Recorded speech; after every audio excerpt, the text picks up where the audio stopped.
ஆண்டவரும் உலக இரட்சகருமாயிருக்கிற இயேசு கிறிஸ்துவின் இடையணையற்ற நாம மகிமைப்படுவதாக. உங்கள் மத்தியிலே ஒரு சாட்சியாக அடியானை நிறுத்தின தேவாதி தேவனை நான் ஸ்தோத்தரிக்கிறேன். இந்த வாய்ப்பை கொடுத்த நம்முடைய லண்டன் மிஷன் ஸ்தாபனத்தின் தலைவராயிருக்கிற அருமையான ஐயா அவர்களுக்காகவும், இந்த போதகர்கள் ஐக்கிய ஒருங்கிணைப்பாளர்கள் தலைவராக பொறுப்பேற்று நடத்தி கொண்டிருக்கிற அனைத்து போதர்களுக்காகவும் ஆண்டவரை ஸ்தோத்தரிக்கிறேன். ஆண்டவர் அவர்களை ஆசீர்வதித்து வழிநடத்துவாராக. என்னுடைய பெயர் ஜெப டேனியல். நான் ஆறுதல்புரம் லண்டன் மிஷன் திருச்சபை சார்ந்தவன். ஆண்டவருடைய ஊழியத்திலே ஆண்டவர் என்னை அதிகமாக சிறப்பாக செயல்படும்படியான கிருபைகளை இந்த நாள் வரையிலும் அடியானைக்கு தந்து கொண்டிருக்கிறார். அதற்காக தேவனை ஸ்தோத்தரிக்கிறேன். நான் ஒருவேளை இறந்திருப்பேன் என்றால் என்னுடைய 13 வருடங்கள் முடிந்து இந்த நாட்களிலே நடந்திருக்கும். ஏறக்குறைய 13 வருடங்களுக்கு முன்பதாக ஆண்டவருடைய ஊழியத்தை நிறைவேற்றும்படியாக என்னுடைய சொந்த ஊர்லேருந்து நம்முடைய கன்னியாகுமரி மாவட்டத்திலிருந்து ஊழியத்தின் பாதையிலே நான் முதலாவதாக நம்முடைய முன்னாள் தலைவராக இருக்கின்ற ரெவரண்ட் வில்சன் அவர்களுடைய அந்த ஏற்பாடிலே உளுந்தூர்பேட்டை பகுதியிலே, இப்பொழுது கள்ளக்குறிச்சி மாவட்டமாக இருக்கிற அந்த மாவட்டத்தின் உளுந்தூர்பேட்டை பகுதியிலே நான் ஆண்டவருடைய ஊழியத்திற்காக முதலாக அடியெடுத்து வைத்தேன். அந்த வருடத்திலே 2011ஆம் வருடம் நான் ஊழியத்திற்காக கடந்து சென்றேன். அந்த வருடத்திலே என்னுடைய சில குடும்பத்திலே சில காரியங்களினாலே, சில தேவைகளினாலே அந்த இடத்திலே ஊழியம் செய்து கொண்டிருந்த இடத்திலிருந்து நான் ஊருக்கு வர வேண்டிய ஒரு சூழ்நிலை. அந்த இடத்திலே அந்த காரியங்களெல்லாம் முடித்துவிட்டு நான் திரும்பவும் என்னுடைய ஊழிய ஸ்தலத்திற்கு செல்ல வேண்டியதான ஒரு சூழ்நிலையிலே நான் நம்முடைய குளுத்துறை ரயில்வே ஸ்டேஷன்ல இருந்து விருத்தாச்சலம் என்கிறதான ஒரு இடத்திற்கு ரயில் மூலம் பிரயாணப்பட்டு கொண்டிருந்தேன். அப்பொழுது 11ஆம் தேதி செப்டம்பர் மாதம் 2011ஆவது வருடம் நான் பிரயாணப்பட்டு கொண்டு சென்றிருக்கும் பொழுது அந்த நாள் ஒரு பண்டிகை நாளாக இருந்தபடினாலே அநேக மனிதர்கள், அநேக கூட்டமாக அந்த ரயில் காணப்பட்டது. விருத்தாச்சலம் ஸ்டேஷன்ல கரெக்டாக 5:30 மணிக்கு அந்த ட்ரெயின் போகும். அந்த இடத்துல நான் இறங்குவதற்காக என்னுடைய பொருட்களை எல்லாம் எடுத்துட்டு இறங்குறதான நேரத்திலே பொருட்கள் எடுத்து எல்லா கைகள் 2 கரங்களிலும் என்னுடைய தோள்லையும் பேகெல்லாம் இருந்துச்சு. அதை எடுத்துட்டு அப்படியாக நான் இறங்க வேண்டிய சூழ்நிலை வரும் பொழுது என்னால் இறங்க முடியல. அநேக கூட்டமாக இருந்ததுனால ட்ரெயின் கொஞ்சமா மூவ் ஆக ஆரம்பிட்டு, இருந்தாலும் தள்ளி உந்தி ஃப்ரெண்டில் வந்து நான் இறங்குவதற்கு நான் கொஞ்சம் பிரயாசப்படும் பொழுது என்னுடைய கையை ஒரு பெரியவர் பிடித்து விட்டார். நீ இறங்காத இப்போ அப்படின்னு சொல்லிட்டு பிடித்து விட்டார். ட்ரெயின் கொஞ்சமாக மூவ் ஆகி கொண்டு அப்படியே வேகமாக போக அந்த எத்தனைப்பட்ட உடனே அவர் பயந்து என்னுடைய கரங்களை அப்படியே விட்டவராக காணப்பட்டார். என்னுடைய 2 கரங்களிலும் பைகள் இருந்தபடினாலே அப்படியாக நான் அந்த பிளாட்ஃபார்மில் என்னுடைய தலை அடித்து அந்த ட்ரெயினுக்கும் அந்த பிளாட்ஃபார்முக்கும் இடையில இருக்கிற அந்த சின்ன கேப் வழியாக நான் அப்படியே ட்ரெயினுக்குள்ளாக போய்விட்டேன். ஏறக்குறைய 5:30 மணிக்கு இந்த சம்பவம் நடந்தது. அங்கே இருக்கிற யாருக்கும் இந்த காரியங்கள் தெரியாது, எந்த போலீஸாரும் தெரியாது. ஏன்னா அந்த விருத்தாச்சலம் ஸ்டேஷனை பார்த்தீங்க அப்படின்னா எந்த ஒரு ஆட்களும் விடியற் காலை பகுதியில் இருக்க மாட்டாங்க. அப்படிப்பட்ட ஒரு இடமாக இருந்தது. இப்பொழுது அநேக நபர்கள் இருக்கிறார்கள். அப்படிப்பட்ட சூழ்நிலையில ஏறக்குறைய 1 மணி நேரம் அந்த தண்டவாளத்திலே இரத்த வெள்ளத்திலே மிதந்தவனாக காணப்பட்டேன். அந்த வழியாக 6 மணி போல 6:30 போல வந்த ஒரு போலீஸ் என்னுடைய முனங்கல் சத்தத்தை கேட்டு யார் என்ன பண்ணிட்டு இருக்கிறாங்க அப்படின்னு சொல்லிட்டு பார்ப்பதற்காக எட்டி பார்க்கும் பொழுது நான் தண்டவாளத்திலே படுத்திருந்தேன். என்னை தூக்கி அவர்கள் பிளாட்ஃபார்மில் போட்டு எப்படி ஆயிடுச்சு என்ன ஆயிடுச்சுன்னு தெரியாதபடி இருந்த சூழ்நிலை எல்லா மனிதர்களும் சூழ்ந்து நின்று அப்படியே பார்த்து கொண்டிருக்கிறார்கள். என்னுடைய மொபைல் எல்லாம் வாங்கி அவங்க செக் பண்றாங்க. யாருக்கும் ஃபோன் பண்றதுன்னு தெரியல. அவங்க இருந்த நம்பருக்கெல்லாம் ஃபோன் பண்ணி பார்க்கும் பொழுது நான் ஊழியம் செய்து கொண்டிருந்த உளுந்தூர்பேட்டை பகுதியிலே MBI திருச்சபை நடத்தி கொண்டிருக்கிற ரெவரண்ட் டாக்டர் சாலமோன் அவருடைய திருச்சபைக்கு அவர்கள் தொடர்பு கொண்டார்கள். தொடர்பு கொண்டு அந்த கூப்பிட்ட வேளையிலே அந்த நாள் 11ஆம் தேதி 9வது மாதம் செப்டம்பர் மாதம் 2011ஆம் தேதி ஒரு ஞாயிற்றுக்கிழமை. அந்த போதகர் பொதுவாக திருச்சபையிலே செல்லும் பொழுது மொபைலை ஆஃப் பண்ணி வைப்பார். அன்றைய தினம் அதை ஆன் பண்ணி அவர் அந்த திருச்சபையிலே கொண்டு சென்றார். 3 சர்வீஸ்கள் அந்த திருச்சபையில் நடக்கும். முதல் சர்வீஸ் 6 மணிலிருந்து ஆரம்பிக்கும். அந்த போதகருக்கு அழைப்பு போனவுடன் அவர் எடுத்து அட்டன் பண்ணி பேசி இருக்கிறார். பேசும் பொழுது இப்படியாக உங்களுடைய பையன் உங்களுடைய பேரை அப்பா என்று பதித்து வைத்திருந்தார்கள், அதனால நான் கூப்பிட்டோம். உங்க பையன் இப்படியாக அடிபட்டு ரத்த வெள்ளத்துல மிதந்து கிடக்குறாங்க, யாராச்சும் நீங்க வர முடியுமா அப்படின்னு சொல்லிட்டு அவங்க கேட்கும்போது ஏதோ யாரோ விளையாடுறாங்க அப்படின்னு சொல்லிட்டு அவங்க மனைவியும் போதகர் அந்த திருச்சபை நடத்த வேண்டிய காரணத்தினால் அவங்க மனைவியும் அந்த திருச்சபையில் உள்ள 2 வாலிபர்களும் சேர்ந்து ஏதோ டிக்கெட் எடுக்காம போலீஸ்ல மாட்டிட்டான் போல அப்படின்னு சொல்லிட்டு அவர்கள் கடந்து வந்து பார்க்கும் பொழுது நான் ரத்த வெள்ளத்திலே அப்படியே அந்த உளுந்தூர்பேட்டை ஸ்டேஷன்ல எப்படின்னா பிளாட்ஃபார்மிலே கடந்தவனாக காணப்பட்டேன். அவர்களுக்கு ஒன்றும் தெரியவில்லை, ஒன்றும் புரியவில்லை, என்ன செய்ய வேண்டும் என்று தெரியவில்லை. அவர்கள் அப்படியாக விருத்தாச்சலம் GH ஹாஸ்பிட்டலுக்கு கொண்டு போனாங்க. அந்த டாக்டர்கள் பரிசோதித்து சொல்றாங்க, இந்த பையன் பிழைக்க மாட்டான், அது அவ்வளவுதான், நீங்க நேரே வீட்டுக்கு கொண்டு போறது நல்லது, எந்த ஹாஸ்பிட்டலுக்கு போனாலும் பிழைக்க முடியாது, இவனுக்கு ரொம்ப பிளட் லாஸ் ஆயிட்டு, ஆகவே நீங்க வீட்டுக்கு கொண்டு போங்க, நடக்க வேண்டிய காரியங்களை பாருங்க அப்படின்னு சொல்லிட்டு அந்த தாயார்கிட்ட சொல்லும் பொழுது தாயார் அங்க கணவனுக்கு திரும்பவுமாக போன் செய்து இப்படியாக சொல்றாங்க, என்ன பண்றது அப்படின்னு தெரியல, உனக்கு ஆண்டவர் என்ன சொல்றாரோ நீ அப்படி செய் அப்படின்னு சொல்லிட்டு அந்த தாயாருக்கு அவங்க அட்வைஸ் கொடுக்க, அந்த தாயாரும் என்ன நடந்தாலும் பரவாயில்ல, நம்ம ஏதாச்சும் ஒரு ஹாஸ்பிட்டல்ல கொண்டு சேர்க்கணும் அப்படின்னு சொல்லிட்டு பாண்டிச்சேரியில் இருக்கிற ஜிக்மர் ஹாஸ்பிட்டல்ல என்னை கொண்டு சேர்ப்பதற்கான காரியங்களை அவர்கள் தொடர்ந்து மேற்கொண்டார்கள். அந்த இடத்துல கொண்டு செல்வதற்கு விருத்தாச்சலம் ஸ்டேஷன்ல இருந்து ஏறக்குறைய 2.25 மணி நேரம் ஆகும். 83 கிலோமீட்டர். ரொம்ப ஸ்பீடா போயிட்டாங்க அப்படின்னா கரெக்டா 2 மணி நேரத்துல போய் சேர்ந்துடலாம். அந்த 2 மணி நேரத்துல நான் உயிரோடு இருப்பனா இருக்க மாட்டேன்னு எனக்கு தெரியாது. ஆனா அந்த தாயாரும் அந்த 2 வாலிபர்களும் சேர்ந்து என்னை ஜிக்மர் ஹாஸ்பிட்டலுக்குள்ளாக கொண்டு சென்றார்கள். அந்த இடத்துல கொண்டு சென்று என்னை பரிசோதனை பண்ணினார்கள். பரிசோதனை பண்ணிட்டு பல்ஸ் எல்லாம் ரொம்ப போயிடுச்சு, ரொம்ப இறங்கிடுச்சு, இவன் நம்ம ட்ரீட்மெண்ட் பண்ணாலும் தெரியல, நம்ம இவங்க தகப்பன் யார் தாயார் யாருன்னு அவங்கள்ட்ட விசாரிக்கும் பொழுது அவங்க அம்மா அப்பா எல்லாம் கன்னியாகுமரியில இருக்கிறாங்க, எப்படி நாங்க சொல்லுவதுன்னு எங்களுக்கு தெரியல, அவங்க வாரது வர அவங்க ஐசியூ வார்டுல வச்சிருங்க அப்படின்னு சொல்லிட்டு அந்த இடத்துல வைத்திருந்தார்கள்.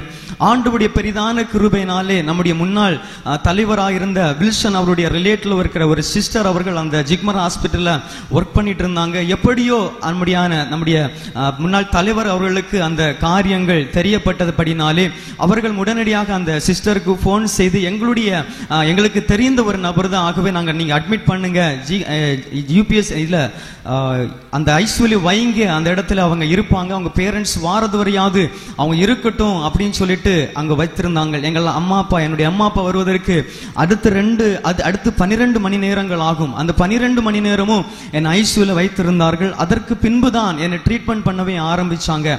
ஏறக்குறைய 12 மணி நேரங்கள் ஐசியூல பல்ஸ் குறைந்த நிலைமையில என்ன நிலைமை நடந்து கொண்டிருக்கிற தெரியாத சூழ்நிலை, எனக்கு சுய நினைவுகள் இல்லை, அப்படியாக நான் காணப்பட்டேன். அந்த இடத்துல எப்படியாக நான் காணப்பட்டேன் என்று அந்த போதகருடைய மனைவி சொல்லும் பொழுது சொல்லப்படியாக என்னுடைய தலையிலிருந்து என்னுடைய காதிலிருந்து தலை வரை அப்படியே முழுவதுமாக மூடி வைத்திருந்தார்கள். என்னுடைய கண் மாத்திரம் பார்வை கொண்டவனாக என் கண் மாத்திரம் திறந்திருந்தது, மீதி முழுவதும் சரீரம் முழுவதும் அந்த பேண்டேஜால சுத்தி அந்த இடத்துல வைத்திருந்தாங்க. ஏறக்குறைய ஒரு பிணம் எப்படி இருக்கிறதோ அதே போல சுற்றி அந்த இடத்திலே வைத்ததாக அந்த தாயார் என்னிடம் சொன்னார்கள். நான் அந்த இடத்திலே அவர்கள் சிகிச்சையெல்லாம் முடித்து ஜெனரல் வார்டுக்காக என்னை மாற்றினார்கள். மாற்றின பிறகுதான் எனக்கு சுய நினைவே தெரிந்தது, நான் எப்படி இருக்கிறேன், என்ன சூழ்நிலை இருக்கிறேன் என்று. நான் பார்க்கும் பொழுது இந்த காது பகுதியிலிருந்து என் தலை வரை 22 தையல்கள் அப்படியே போடப்பட்டிருந்தது. இந்த காது முழுவதுமாக கட்டாகி லாஸ்ட் விளிம்புல அப்படியே தொங்கிக் கொண்டிருந்தது. அந்த தையல் அதிலே 8 தையல் போட்டிருந்தாங்க. என்னுடைய இருதயத்துல என்னுடைய ஜெஸ்ட் பகுதியில் அந்த மார்பு பகுதியில் ஒரு பழைய மொபைல் போன், உங்களுக்கு தெரிந்திருக்கும், நோக்கியா 1100 பெரிய ஒரு மொபைலை உள்ள வைக்கலாம், அந்த அளவுக்கு அந்த உள்ள ஒரு பள்ளமாக அந்த இடம் காணப்பட்டது. அந்த இடத்திலிருந்து என்னுடைய உடல் முழுவதும் உச்சம் தலையிலிருந்து உள்ளங்கால் வரை எனக்கு அடிபடாத இடமே கிடையாது. அந்த இடத்திலே அப்படியே வேதனை அடைந்தவனாக அந்த பெட்டிலே நான் காணப்பட்டேன். நான் என்னுடைய மனதில் யோசித்துக் கொண்டிருந்த காரியம் என்ன தெரியுமா? நான் ஆண்டவருடைய ஊழியத்துக்காக நான் கடந்து வந்தேன். ஆண்டவர் ஏன் எனக்கு இந்த கஷ்டம், ஏன் எனக்கு இந்த பிரச்சனை, ஏன் இந்த போராட்டம் அப்படிலாம் சொல்லிட்டு அந்த இடத்துல காணப்பட்டேன். ஏறக்குறைய 18 டாக்டர்கள் அந்த இடத்துல என்ன செக் பண்ணி இருந்திருக்கிறாங்க. அந்த 18 டாக்டர்களும் கொடுத்த ஒரு காரியம், இவன் சப்போஸ் ஏறக்குறைய 89% தான் அவனுக்கு உயிர் வரும். அப்படி அவர் சப்போஸ் அவனுக்கு உயிர் கிடைச்சாலும் அவன் எழும்பி நடக்கிறது ரொம்ப கஷ்டம், அவன் நிறைய காரியங்களை செய்வது ரொம்ப கஷ்டம். கஷ்டம் அப்படின்னு சொல்லிட்டு 18 டாக்டர்கள் என்ன செக் பண்ணி இருக்கிறாங்க. என் கண்ணுக்கு ஒரு டாக்டர், என் பல்லுக்கு ஒரு டாக்டர், வாய்க்கு ஒரு டாக்டர், காதுக்கு ஒரு டாக்டர், மூளைக்கு ஒரு டாக்டர் அப்படி சொல்லிட்டு 18 டாக்டர்கள் செக் பண்ணி ரிப்போர்ட் கொடுத்துட்டாங்க. இவனால் எழும்பி நடக்க முடியாது, சுயநினைவு திரும்பினாலும் அவனால் நார்மலா பேச முடியாது அப்படி சொல்லிட்டு அவங்க எல்லாம் கைவரித்த அந்த சூழ்நிலையில அந்த இடத்துல காணப்பட்டவனாக அந்த இடத்துல நான் ஆண்டவர் என்னை அந்த இடத்துல வைத்திருந்தான். ஏறக்குறைய 2 நாட்களுக்கு பின்பு ஒரு டாக்டர் என்ன செக் பண்ண வந்தாங்க. அவங்க ஃபர்ஸ்ட் என்ன செக் பண்ண வரல, அப்படியே அந்த வார்டில் இருக்கிற எல்லாரையும் செக் பண்ணுவாங்க, என்ன மட்டும் செக் பண்ணாம போவாங்க. நான் அந்த டாக்டர் 2 நாட்களாக அப்படி பண்ணிட்டு இருந்தாரு. ஏன் நீங்க செக் பண்ண மாட்டாங்கன்னு நான் கூப்பிட்டு, எனக்கு பலன் இல்லை, பேச முடியாது, இருந்தாலும் கை செய்கையில நான் கூப்பிட்டு அவங்கள நான் கேட்கும்போது அவங்க சொன்ன ஒரு வார்த்தை என்ன தெரியுமா? நீ செத்து போவே நாங்க நினைச்சோம். 18 டாக்டர்ஸ் நாங்க செக் பண்ணி நீ செத்து போவே நினைச்சோம். உன்னுடைய உயிர் எப்படி இருக்குதுன்னு எங்களுக்கு தெரியாது, ஆனால் உன்னை செக் பண்ண வேண்டிய அவசியமே கிடையாது அப்படின்னு சொல்லிட்டு அந்த நேரத்தில் அவங்க பார்க்காம போயிட்டாங்க. என்னுடைய இருதயம் கலங்கினது. என் அம்மா ஒரு பக்கம் அழுது கொண்டு இருக்கிறாங்க, என்னுடைய தம்பிங்க ஒரு பக்கம் அழுது கொண்டு இருக்கிறாங்க. பார்க்க வந்தவங்க எல்லாம் சுத்தி சுத்தி அழுது கொண்டு இருக்கிற சூழ்நிலையில என்னால ஒரு கை தூக்க முடியாது. என்னுடைய இடது கையில ஏதோ பிரச்சனைனால கட்டு போட்டு வச்சிருக்கிறாங்க, உடல் முழுவதும் கட்டி வச்சிருக்கிறாங்க. கண் எல்லாம் என்னுடைய 2 கண்கள் மாத்திரம் தெரியும். வாயில ஒரு ஸ்ட்ரா மட்டும் போட்டு எனக்கு சாப்பாடு ஏதாவது கொடுக்க முடியுமான்னு பார்த்துட்டு இருக்கிறாங்க.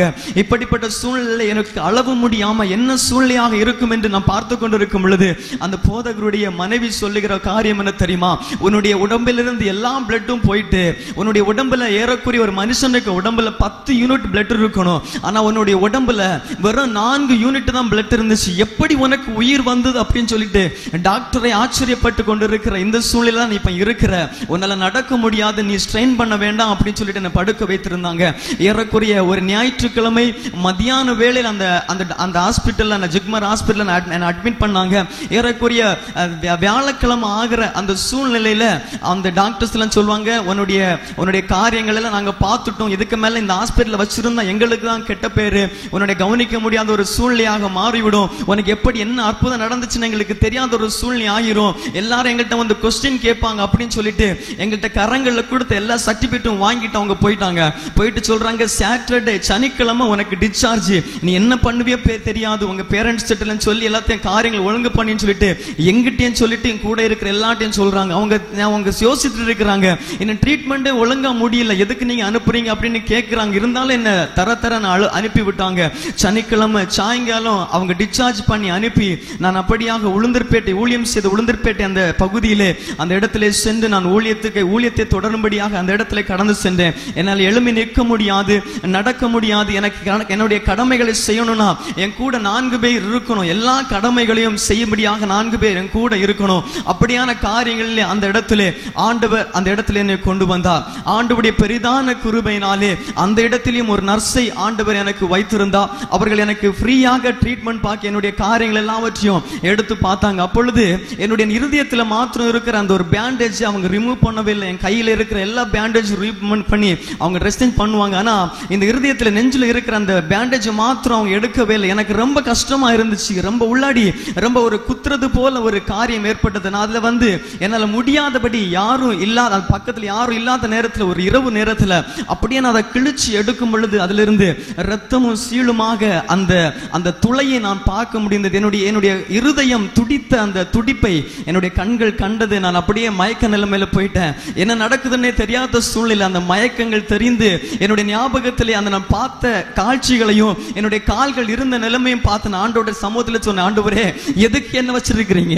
எனக்கு காலம் நடக்க முடியல, கையை எடுக்க முடியல, சாப்பிட முடியல, என்னால ஒண்ணுமே சுயமா செய்ய முடியாம எதுக்கு என்ன வச்சிருக்கீங்க அப்படின்னு சொல்லிட்டு நான் கேட்கிறதான சூழ்நிலை ஒரு மெல்லிய குரல் என்னுடைய வாழ்க்கையிலே முதலாக நான் கேட்க ஆரம்பித்தேன். ஆண்டவர் சொன்னார், நான் இம்மை பொழுது உன்னை கைவிட்டேன், ஆனாலும் உருக்கமான இரக்கங்களால் உன்னை சேர்த்துக் கொள்வேன்னு சொல்லிட்டு அந்த இடத்துல ஒரு வாக்கு தத்தத்தை ஆண்டவர் தந்து என்னை நடத்தினார். அது ஒரு வாரம் அந்த உளுந்தூர்பேட்டை பகுதியிலே அந்த இடத்துல நான் காணப்பட்டேன். அந்த ஒரு வாரத்துக்கு பின்பதாக எந்த ஸ்டேஷன்ல நான் விழுந்து அடிபட்டு அல்ல கடந்தனோ அதே ஸ்டேஷன்ல திரும்பமாக அந்த இடத்துல நான் ஊருக்கு வரும்படியாக வண்டி வரும்படியாக வந்திருந்தேன். ஒரு போலீஸ்கார் அப்படியே மாறி மாறி பார்த்துட்டு போயிட்டே இருந்தாரு. என்ன ஒரு வீல் சேர்ல வச்சு கொண்டு போயிட்டே இருந்தாங்க. அப்போ அந்த போலீஸ்கார் திரும்ப வந்து என்ன உத்து பார்த்தாரு. என்னுடைய மூஞ்சி அவருக்கு அடையாளம் தெரியல. ஏன்னா நான் 50 கிலோ இருந்தேன் அப்படின்னா 100 கிலோ வீக்கம் போட்டு என்னுடைய உடம்பு வீக்கம் போட்டு அவ்வளவு வீக்கம் போட்டு எனக்கு இருந்தது. ஆனால் அவருக்கு அந்த ஞாபகம் இல்லாதபடினால பார்த்துட்டே போனார். கடைசியாக அவர் ஞாபகம் வந்து சொல்றாரு, என்கிட்ட கேட்ட ஒரு கேள்வி என்ன தெரியுமா? நீ இன்னும் உயிரோட இருக்கிறியா அப்படின்னு கேட்டாரு. 18 வருஷமாக நான் இந்த ஜாப்ல இருக்கிறேன், இந்த ரயில்வே பணியில நான் உட்கார்ந்து இருக்கிறேன். ஆனா 18 வருஷமாக அநேக விபத்துகளை பார்த்திருக்கிறேன், அநேக காரியங்களை பார்த்திருக்கிறேன். ஒரு மனுஷனை நான் முழுசோட தூக்குனதுன்னா அது ஒண்ணு மாத்திரம் தான் அப்படின்னு சொல்லிட்டு அந்த இடத்துல அந்த மனுஷர் சொல்லிட்டு போனாரு. எல்லாரும் நான் கை காலு தனியா, கை தனியா, தலை தனியா தான் தூக்கி இருக்கிறேன், ஒன்னு மாத்திரம் முழுசா அது ஜீவனோட நான் அந்த இடத்துல நான் தூக்குனேன் அப்படின்னு சொல்லிட்டு அந்த போலீஸ்கார் சொல்லிட்டு கடந்து போயிட்டாங்க. இந்த வார்த்தைகளை கேட்டவன எல்லாருக்கும் ஆச்சரியம். எல்லாரும் அதை பார்த்துட்டு நிக்கிறாங்க, என்ன செய்வதுன்னு தெரியாம அப்படி பார்த்து நிக்கிறாங்க. வண்டி வந்துச்சு, நான் ஊர்ல வந்துட்டேன். ஊர்ல வந்து வீட்டுல இருக்கும்போது எல்லாரும் நம்ம சொந்தக்காரங்க பந்தக்காரங்க எல்லாரும் பார்க்க வந்தாங்க. இவனுக்கு நடக்க முடியாது, எல்லா காரியங்களும் முடிஞ்சிச்சு அப்படின்னு சொல்லிட்டு பார்க்க வந்தவங்க. அதுல ஒரு அழகான பாட்டி சொல்ற காரியம் தெரியுமா? நம்ம ஒரு மக்களை பற்றி தானே தெரியும். அந்த பாட்டி சொல்றாங்க, இனி இவன் தண்ணி எல்லாம் எடுக்க வர மாட்டான்ல, எங்க வீட்டுக்கு எந்த காரியத்தையும் செய்ய வர மாட்டான்ல, இவன் வாழ்க்கை முடிஞ்சு போச்சுல, இவன் பெட்ல தான் படுத்திருக்கணும் அப்படின்னு சொல்லிட்டு ஆறுதல் சொல்ல வேண்டிய ஒரு தாயார் என்னுடைய குறித்ததான் ஒரு காரியங்களை சொல்லி சொல்லி மனசை திரும்பவும் வேதனைப்படுத்த ஆரம்பித்தார். ஆண்டவர் சொன்ன ஒரு காரியம், ஆண்டவரே நான் உன்னோடு கூட இருக்கிற மகனே, நீ பயப்படாத, நான் உன்னோடு கூட இருக்கிறேன்னு சொல்லிட்டு அந்த இடத்துல ஆண்டவர் என்னை ஆதரித்து அந்த காயங்கள் எல்லாம் மாறி ஆண்டவருடைய கிருபையினாலே ஆண்டவர் என்னை வழிநடத்தி கொண்டு வந்தார். அதன் பிறகு 3 மாதங்கள் கழித்து என்னுடைய காயங்கள் எல்லாம் மாற ஆரம்பித்தது. நான் மெதுவாக நடக்க ஆரம்பித்தேன். எந்த மருத்துவர்கள் சொன்னார்கள் நடக்க முடியாது என்று சொன்னார்களோ அதே மருத்துவர்களை அந்த வார்த்தைகள் பொய்யாகும் பண்ணும்படியாக ஆண்டவர் என்னை நடக்க செய்தார். நான் எந்த காரியத்தை செய்ய முடியாது என்று மனிதர்கள் யோசித்துக் கொண்டிருந்தார்களோ அந்த காரியங்களை எல்லாம் நான் செய்ய ஆரம்பித்தேன். என்னுடைய பணிகளை நானே செய்ய ஆரம்பித்தேன். எனக்கு ஒரு வாஞ்சை இருந்தது, ஆண்டவருடைய பணிக்காக இன்னும் நான் அதிகமாக ஓட வேண்டும் என்கிற வாஞ்சையிலே ஆண்டவர் சொன்ன அந்த வாக்குத்தத்தத்தை வைத்துக் கொண்டு நான் ஓட ஆரம்பித்தேன். திரும்பவுமாக அந்த உளுந்தூர்பேட்டை பகுதியிலே அந்த திருச்சபையிலே சென்று ஆண்டவருடைய அந்த சாட்சி அந்த மக்கள் மத்தியிலே சொன்னேன். நான் அப்பொழுது ஆண்டவருடைய சமூகத்தில் ஒரு சபதத்தை எடுத்து, யார் என்னுடைய சமூகத்தில் வந்து நின்னுட்டு நீ சாட்சி சொல்லணும்னு சொன்னாலும் நான் அந்த இடத்துல எங்கேயா இருந்தாலும் சரி நான் அந்த இடத்துல போய் சாட்சி சொல்வேன் என்று ஆண்டவருடைய சமூகத்திலே ஒரு வாக்கை கொடுத்து ஆண்டவர் என்னை வழிநடத்தி இருக்கிறார். அந்த பகுதியிலிருந்து நான் ஊழியத்திற்காக அந்த காரியங்களை முடித்து 4 வருடங்கள் ஊழியம் செய்தேன். ஊழியம் செய்து முடித்த பிற்பாடாக நான் ஆண்டவருடைய பணிக்காக செல்ல வேண்டுமான ஒரு படிப்பு தேவைப்பட்டது. படிப்பிற்காக கல்கத்தா பகுதியிலே ECI காலேஜிலே, கல்கத்தா பைபிள் செமினரி என்ற காலேஜிலே ஆண்டவர் அந்த பட்டப்படிப்பை முடிக்கும்படியான கிருபை செய்தார். பட்டப்படிப்பை முடித்து ஆண்டவருடைய கிருபையினாலே எங்கு சென்று ஊழியம் செய்வதென்று தெரியாத ஒரு சூழ்நிலை. தமிழ்நாட்டுக்கு போனா எல்லாருமே ஆண்டவரை அறிந்த மக்களை என்கிற அந்த ஒரு சிந்தனை அப்படியே வந்து கொண்டிருந்தது. இருந்தாலும் நான் ஆண்டவருடைய சமூகத்தில் ஆண்டவர் எங்க நான் போவது அப்படின்னு சொல்லிட்டு இருக்கும் பொழுது ஆண்டவர் சொன்னார், உன் யாக்கோபு கொடுத்த ஒரு ஆசீர்வாதத்தை உனக்கு சொல்லுகிறேன், நீ எங்கு சென்றாலும் சரி திரும்பவும் உன் தேசத்திலே வரும் வரையிலும் நான் உன்னோடு கூட இருப்பேன், உன்னை கைவிடுவதும் இல்லை, உன்னை விட்டு விலகுவதும் இல்லை என்று சொன்ன அந்த வாக்குத்தத்தம் ஆண்டவர் எனக்கு தந்து அந்த கல்கத்தா பகுதியிலிருந்து ஜார்க்கண்ட் மாநிலத்திலே ஆண்டவருடைய ஊழியத்தை செய்யும்படியாக ஆதிவாசி மக்களோடு ஆண்டவருடைய சமூகத்தை குறித்ததான ஆண்டவருடைய அன்பை குறித்ததான அந்த காரியங்களை சொல்லும்படியாக ஆண்டவர் என்னை ஜார்க்கண்ட் மாநிலத்திலே கொண்டு சென்றார். ஜார்க்கண்ட் மாநிலத்திலே கொட்டா பகுதி என்கிற ஒரு மாவட்டத்திலே, அந்த மாவட்டத்திலே எல்லா கிராமங்களுக்கும் செல்லும்படியாக ஆண்டவர் எனக்கு கிருபை செய்தார். அநேக ஜனங்களுக்கு ஆண்டவருடைய சுவிசேஷத்தை சொல்லும்படியான கிருபை செய்தார். ஆண்டவருடைய கிருபையினாலே அந்த இடத்திலே ஊழியத்தை 8 வருடங்கள் ஆண்டவர் கிருபை செய்தார். ECI என்கிற ஒரு ஸ்தாபனத்துக்குள்ளாக இணைந்து நான் ஊழியம் செய்து கொண்டிருந்தேன். அந்த நேரத்திலும் சில மனிதர்கள் கேட்பார்கள், நீ இந்த விபத்தினால் ஏற்பட்டதுனாலே ஏதாச்சும் உனக்கு பக்க விளைவுகள் உண்டா அப்படின்னு கேட்பாங்க. ஆண்டவருடைய கிருபையினாலே ஆண்டவருடைய சன்னிதானத்தில் நின்று சொல்றேன், 13 வருஷம் ஆச்சுங்க. இதுவரை இந்த நாள் வரை இந்த நிமிஷம் வரை என்னால பேச முடியும், என்னால நடக்க முடியும், என்னால ஆண்டவருடைய வார்த்தையை சொல்ல முடியும். எத்தனை பேருக்கு வந்து கேட்டாலும், எத்தனை மனிதர்கள் வந்து கேட்டாலும் ஆண்டவருடைய அன்பை என்னால குறித்து சொல்ல முடியும். ஹல்லேலூயா. தேவன் எவ்வளவு அதிசயமாக என்னை பாதுகாத்தார் தெரியுமா? காது கேட்காதுன்னு சொன்னாங்க, உன்னோட கண்ணு உன் பார்வை வராதுன்னு சொன்னாங்க, உன்னோட கால் நடக்க முடியாதுன்னு சொன்னாங்க, நீ இருக்கிறதே உனக்கு ஒரு பாடி இருக்கிறது மாதிரி தான் இருப்பேன் அப்படின்னு சொன்னாங்க. ஆனால் ஆண்டவர் 13 வருஷம் முடிஞ்சிச்சு. இந்த விபத்தினால எந்த ஒரு காரியமும் என்னுடைய வாழ்க்கையில நடக்காதபடி ஆண்டவர் இதுவரை என்னை வழிநடத்தி கொண்டு வந்திருக்கிறார். இன்னும் அவர் வழிநடத்துவார் என்பதிலே எனக்கு நல்ல ஒரு விசுவாசம் உண்டு. ஆண்டவர் என்னை அப்படியாக வழிநடத்தி கொண்டிருக்கிறார். அதன் பிரகாரமாக 8 வருடங்கள் முடித்த பின்பதாக திரும்பவும் ஆண்டவர் அதே வார்த்தை எனக்கு ஆண்டவர் திரும்ப என்னுடைய வாழ்க்கையில என் சிந்தனையில் வந்த காரியம், உன்னுடைய தேசத்திலிருந்து உன்னை கொண்டு போய் சேர்த்து அந்த நாள் வரையிலும் உன்னை கைவிட மாட்டேன்னு சொன்னீங்களே, இது எதற்காக சொன்னீங்கன்னு தெரியாத ஒரு சூழ்நிலை. அப்பொழுது என்னோட மனசுல ஒரு யோசனை வந்துச்சு, பாரம்பரியமாக LMS ஸ்தாபனத்தில் இருந்து வளர்ந்தனா, LMS சர்ச்சில் போயிருந்து வளர்ந்தனா, அங்கே அநேக ஊழியங்கள் நடக்குது இல்ல, அங்கே அநேக காரியங்கள் நடக்குது இல்ல, அதுல பங்குல நம்ம பங்கேற்கலாமே. என்னுடைய பங்களிப்பு 1 வருஷமா இருந்தாலும் பரவாயில்ல, அந்த பங்களிப்பில் என்னுடைய சாட்சி எல்லா மக்களுக்கு நான் சொல்லணும், லண்டன் மிஷன் ஸ்தாபனத்தில் எல்லா ஜனங்களுக்கு நான் சொல்லணும் அப்படின்னு சொல்லிட்டு ஆண்டவருடைய கிருபையினாலே லண்டன் மிஷன் ஸ்தாபனத்தில் ஆண்டவர் என்னை இணைக்கும்படியான ஒரு கிருபையை தந்தா. நான் ஒருவேளை சொல்றது ஒருவேளை உங்களுக்கு வித்தியாசமா இருக்கலாம். நமக்கு பின்னாடி நம்ம சபை போதகர்கள் இருக்கிறாங்க. முன்னா தலைவர்கிட்ட கேட்டு பாருங்க. நம்முடைய ஸ்தாபனத்தில் இருக்கிற pastor Vimalraj, pastor Jain Christopher, அவங்கள்ட்ட நீங்க கேட்டு பாருங்க. அவங்க 2 பேரும் தான் எங்க கூட இருந்து அவங்க பார்த்துனாங்க. ஏன் தெரியுமா நான் உங்கள்கிட்ட சொல்லிட்டு இருக்கிறேன்? இந்த நான் உயிரோடு இருக்க காரணம் என்ன தெரியுமா? அந்த நாள் சண்டே சர்வீஸ் நடத்தி கொண்டிருக்கிற நாள். அந்த நாள்ல MBA திருச்சபையில சேர்ந்த அந்த ஜனங்களும் 3 சர்வீஸ்ல இருக்கிற அத்தனை ஜனங்களும் எனக்காக ஜெபித்தாங்க. நான் யாருன்னு அவங்களுக்கு தெரியாது, நான் எப்படிப்பட்டவன்னு தெரியாது, எந்த ஊர்ல இருந்து வந்தவனு தெரியாது. அந்த 3 சர்வீஸ்ல வந்த ஜனங்கள் எனக்காக ஜெபித்தாங்க. அந்த ஞாயிற்றுக்கிழமை, அதே ஞாயிற்றுக்கிழமையில நான் ஊழியம் செய்த பகுதியிலும் நான் அந்த ஆராதனை நடத்த வேண்டியதான ஒரு சூழ்நிலை. அந்த மக்களும் ஜெபித்தாங்க.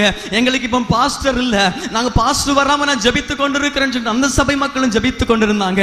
அதே போல நம்முடைய ஆறுதல்புரம் சபையிலையும் நம்முடைய முன்னாள் தலைவராக இருக்கிற ரெவரண்ட் வில்சன் அவர்கள் தான் சபை போதகராக, தலைமை போதகராக அந்த இடத்தில் இருந்தார்கள். அவர்களும் அந்த திருச்சபையில சொல்லி கண்ணீரோடு ஜெபித்த ஜெபந்தான் என்னை இந்த இடத்திலே கொண்டு வந்து நின்றிருக்கிறது. ஹல்லேலூயா. அருமையான தேவனுடைய ஜனங்களே, ஆண்டவர் நமக்கு வைத்திருந்த அந்த காரியத்தை ஒருவேளை மனிதர்கள் புறக்கணிக்கலாம், ஒருவேளை டாக்டர்கள் உங்களை கைவிடலாம், உங்களுடைய வியாதிகளில் இருந்து உங்களுடைய காரியங்களில் இருந்து ஒன்றுமே இல்லாமல் போகலாம் என்று சொல்லலாம். ஆனால் ஆண்டவர் ஒருவர் இருக்கிறார். உங்களையும் என்னையும் அழைத்த ஆண்டவர் இன்றும் அவர் ஜீவனோடு அவர் இருந்து கொண்டிருக்கிறார். ஆகவே ஆண்டவர் மேல் கொண்ட நம்பிக்கையிலே, விசுவாசத்திலே ஆண்டவரோடு நீங்கள் பற்றி கொண்டிருங்கள். ஆண்டவர் உங்களை ஆசீர்வதித்து வழிநடத்துவாராக. இந்த நாளிலே ஆண்டவர் நம்மை ஆசீர்வதித்து வழிநடத்தி என்னை கற்பாரேடி லண்டன் மிஷன் திருச்சபையிலே போதகராக ஆண்டவர் என்னை வைத்திருக்கிறார். எனக்காக, என்னுடைய குடும்பத்திற்காக, ஊழியத்திற்காக ஜெபித்துக் கொள்ளுங்கள். அநேக ஜனங்களுக்கு என்னுடைய சாட்சியை ஆண்டவருடைய கிருபையினாலே பகிர்ந்து கொள்ளும்படியாக ஆண்டவர் கிருபை தருவாராக. இந்த நேரத்தை தந்த சபை போதகர்கள் ஒவ்வொருவருக்கும் ஆண்டவராகிய இயேசு கிறிஸ்துவின் நாமத்தில் நன்றியின் வாழ்த்தை தெரிவித்துக் கொண்டு என் சாட்சியை முடிக்கிறேன். ஆமென்.